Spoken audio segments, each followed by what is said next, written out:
morning, Penny.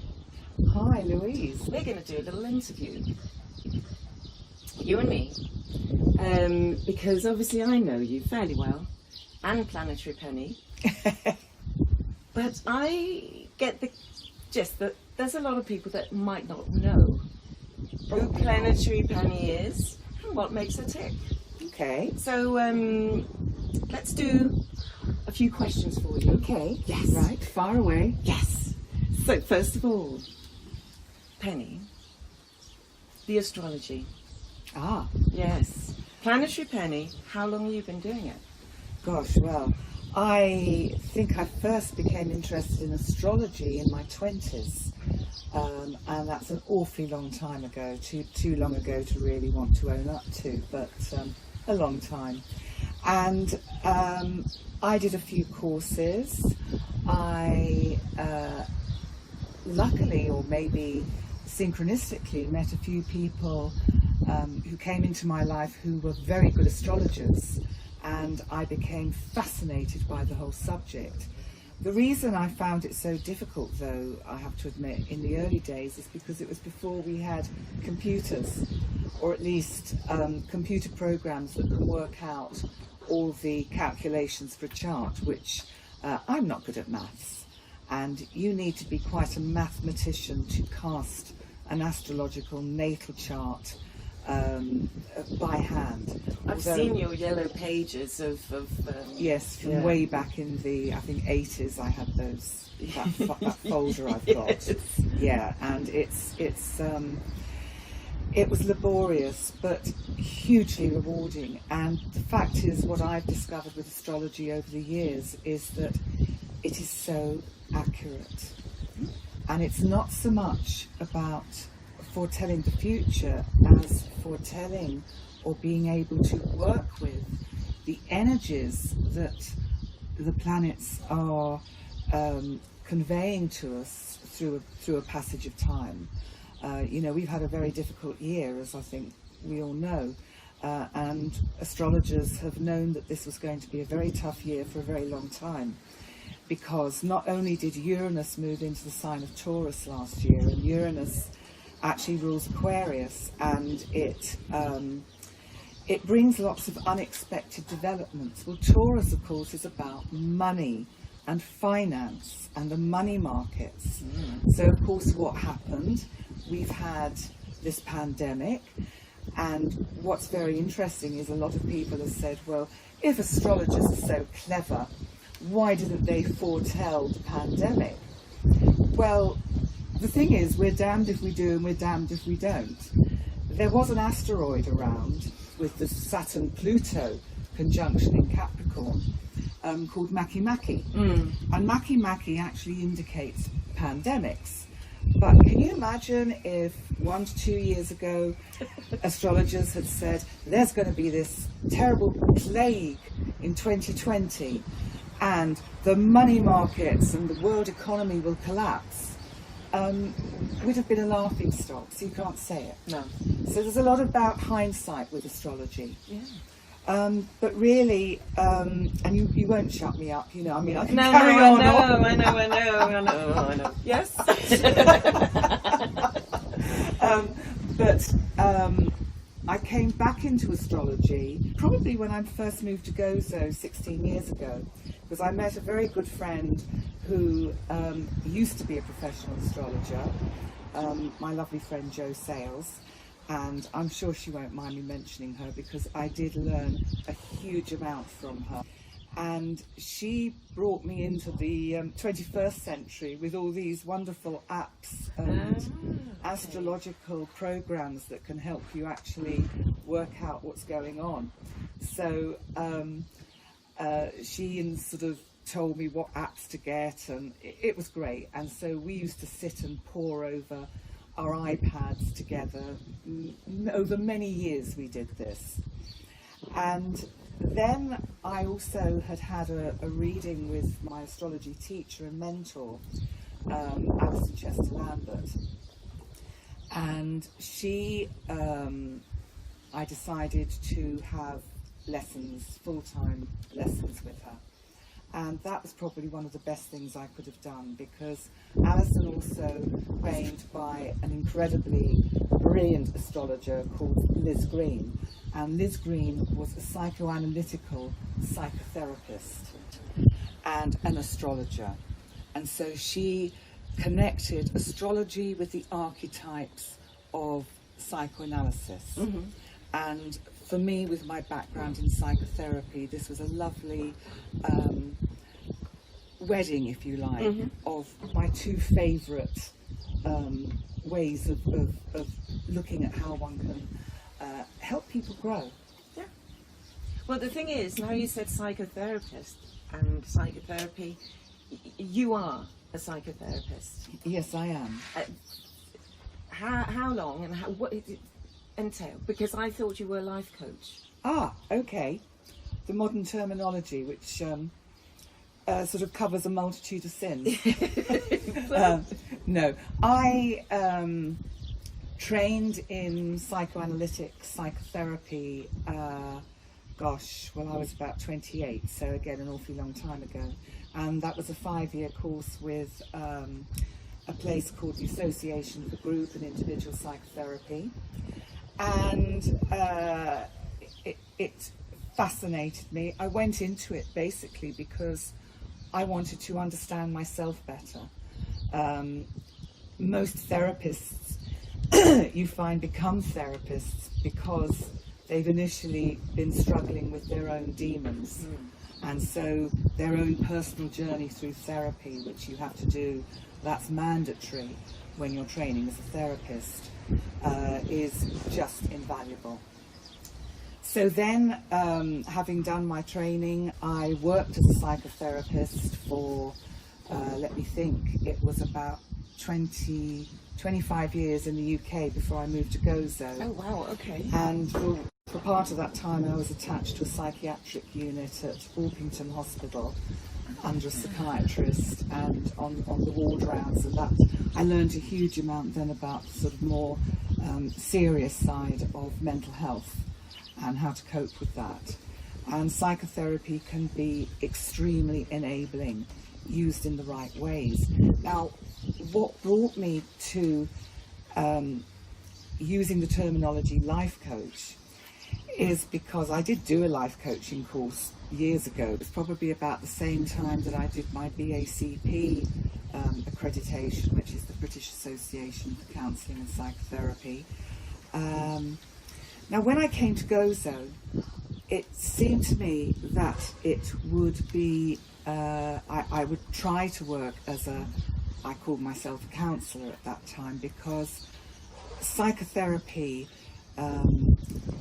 because of all the rules and accreditations, and the Ministry of Health in Malta has a very different set of criteria to which you have to adhere. And to be quite honest, it was going to be very difficult to achieve their requirements within the framework of being outside my own country where I had done the training. Okay. So I did loosely turn to counselling, and then recently, when I decided to bring the astrology and all my knowledge together in one package, hence Penny Dix, Astrologer and Life Coach, it seemed to me that people were far more encouraged to come and talk to me if I called myself a life coach. Yes. Whereas if I called myself psychotherapist, they ran for the hills because they thought I was going to put them in a straitjacket and send them off to Mount Carmel. So it really was an amazing kind of switch. Yes. But it works, and it's all in the words. And what a shame sometimes that it has to be all in the words. Mm. But that's how I got to where I am now. Very, quite a long journey. But And you actually now, you don't separate them, or you do separate them? I do separate them. So my amazing tech guy, Jerry Vella, helped me build a website, and I wanted it to be simple. I decided to call myself Astrologer and Life Coach because I still wanted to offer my counselling skills or therapeutic skills. I specialise very much in anxiety, depression, panic attacks, that side of mental health as well as addictions. And of course, when the COVID crisis hit us, it sort of kick-started me into doing some live videos, basically of self-help, because I was very scared, and I thought, well, maybe to make myself feel better, if I tell people how they can deal with anxiety, it will also remind me how to deal with anxiety. So that's how my COVID-19 videos kind of started. Sort of self-help and bringing it out there. Yes, yes. They've been very good. Thank you. Yes, and I know a lot of people have been watching them, following you. Yes, definitely. Yes. I also need to know about Planetary Penny, because Planetary Penny is actually quite a fab name. It is, it's for great, yourself. isn't it? How did that come along? You've probably heard of Gozo in the House. Yes. Okay, and this is the most amazing kind of setup. It's an online digital magazine, and the lovely lady that set it up, and she now has a team working with her, Andrea Britton, she got in touch with me at the start when I was doing these videos and said, you know, they're great, you know, really good and everything. Can I give you a little bit of kind of like constructive, helpful criticism? So I said, yeah, sure, far away. So she said, you don't need to do them every day. You will burn yourself out, dear. Yeah, I remember we were actually talking about this. And so, with the help of Andrea through Gozo in the House, she helped me just see how I could basically utilize YouTube. I could utilize Facebook. She went into my Facebook business page and restructured it in the most amazing way. I then told Jerry Vella, do the same to my website because it works, it's great. Andrea chose the right kind of photographs, and they've been just, I love them, they're fantastic. What she's done has been amazing for me, I have to really say. And so anyway, Planetary Penny, she just said, look, she said, I do branding, I do kind of promotion, this is something I'm good at. And she said, let's call you Planetary Penny. And I just thought, I love it. Yeah, it's awesome. It's actually really good. And it takes me back, funnily enough, it takes me back to the old days when I was singing. And one of the reasons I left the recording industry, because I was in the recording industry not for very long, only for a couple of years, and had a minor success. But one of the reasons I left the recording industry was because I didn't like the fact that they wanted to brand me and make me into something that I didn't feel I was and market me as a package. Of course, now you're funny Planetary enough, Penny. it's come full circle, but I actually understand now where they were coming from. So it's been a big learning curve, because actually with what Andrea's doing with me now is absolutely spot on. And you know, okay, it can sound a bit poppy and pop astrology, Planetary Penny, but if people actually then take the time to listen to what I say and to listen to my astrology, try a one-to-one and have an astrology session with me, I think they realise that it is much more about self-development. Yes. It's not about fortune-telling. No. Well, obviously I know that. We've been talking about this many yes, times. we have. Yes. We have. So how long have you actually lived here? I've been in Gozo 16 years, and I moved over here with my mother 16 years ago. She'd had a stroke and I was her full-time carer. Oh, wow. And that went on till 6 years ago when she passed, and that was a huge life change for me, because you know, when you've been living with someone for 16 years, and I was very close to my mother, it was a huge loss for me. Yes. But it probably enabled me to do the next stage of growing up, because contrary to popular belief, growing up takes a lifetime. And I'm not frightened to say that I'm 65, and I'm getting there. But you know, it's a long process growing up. I mean, there's a long list of merits and long list of achievements, but what are you passionate about? Well, apart from like your business now, what do you do? I love talking to people. Yes. I love friends. You've been an amazing support to me through the whole of this crisis with our FaceTime early evening drinkies. And we've just had, that has been very special for me. And I'm also passionate about the planet and ecology, which sounds terribly like, you know, but actually is incredibly important. And I think that what the virus has been telling us is, all of you go and sit on the naughty chair and just think about what you've been doing to the planet. Yes. And when I see what goes on, and it breaks my heart, the kind of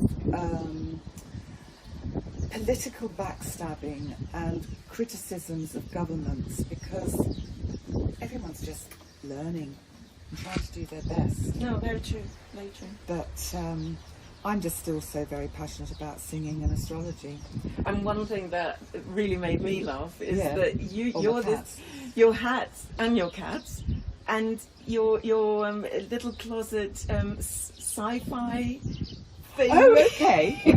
Okay, yes, I do like Star Trek. I'm a bit of a Trekkie. Yeah, but that's the thing. I was just like, where did that come from? No, I like Star Trek. I used to like. I like all these things where time is distorted.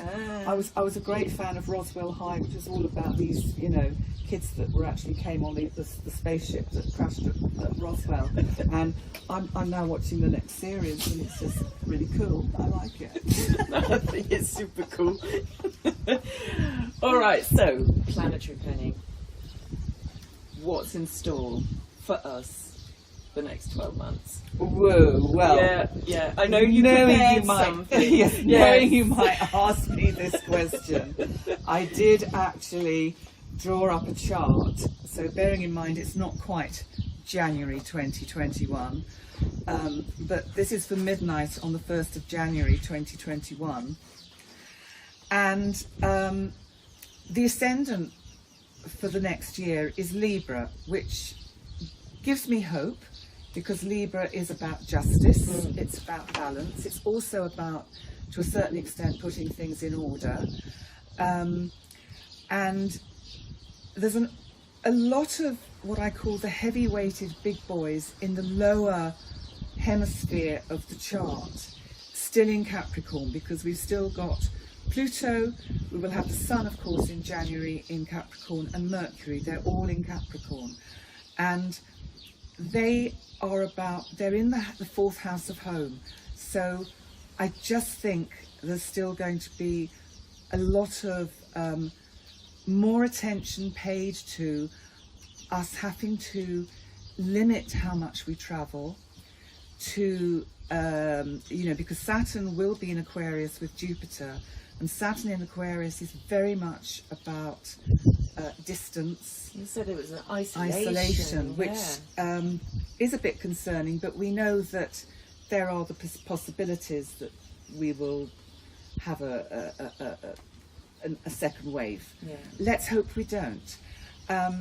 If I look at the chart, I could say, I think it's possible there could be a second wave. I also think there's a possibility for a little bit of world conflict, and I don't know whether this is going to be that people are going to be in general getting very fed up with their respective leaders. I mean, this chart is set up for after the US elections, so I haven't done a chart for that. I think that's that's way out at the moment to be thought about. But I just think we're also going to have to all take much more care of our mental health, because Neptune in Pisces in the 6th house of this chart, and the 6th house is can be about health. Neptune can be about sometimes seeing things out of proportion, getting no boundaries. I suspect we will be seeing the result of people who've gone through the last year of this COVID epidemic, also the huge loss for businesses and for personally for money for people, the economy. The economy, I think, is still, I'm afraid, going to be a bit rocky for quite a while. Not that I want to know that, because did I just tread on your foot? I'm so sorry. You did, and I didn't yelp. And you very delicately moved it out the way. Yes. And I think our relationships are going to be about money, and I don't know quite what I mean by that, but I just think people need to find some compassion. Thank goodness we've got Cancer on the midheaven, which brings in love and warmth and nurturing, because I think people are going to be a little bit, I'm for me. Oh. But then I guess that maybe goes with the isolation. Yes, you know, I think just, so. Yes, I think, and I just think, you know, we've really got to watch that. Yeah. You know, quite seriously. So, well, I mean, obviously you're following it, and yes. We can follow you. Yes, I will give monthly updates. Thank God for that. What else? What's in store? What's your plan? I just want a peaceful time. Yes. I want to connect more with friends. I'm still going to be hugely mindful of my personal kind of care and looking after myself. And I think, in general, we all need to take care of our personal mental health. Yes. I think, you know, we can get a lot of trauma out of this. And health in general. And health in general. Now you started cooking. Oh yes, yes. Oh yes. Oh, my new passion. Oh, I completely forgot about it. Yes, thank you, Louise. You taught me how to cook during lockdown. Hey. Yes, I can now actually grill a piece of chicken. Oh, well done. Which people out there that know me will go, Jesus Christ. Yes, exactly. It's not scrambled egg on toast every night anymore. No, it was last night though. But... Penny, I love talking to you. I love talking to you. Thank you, and I'm so glad I actually got the chance to ask you these questions, and especially with regards to your background and so on. That was really important. Yes, thank you so much, Louise. You're welcome. Really appreciate. You're welcome. Anytime. And thank you to Gozo in the house. Thank you to Gozo in the house.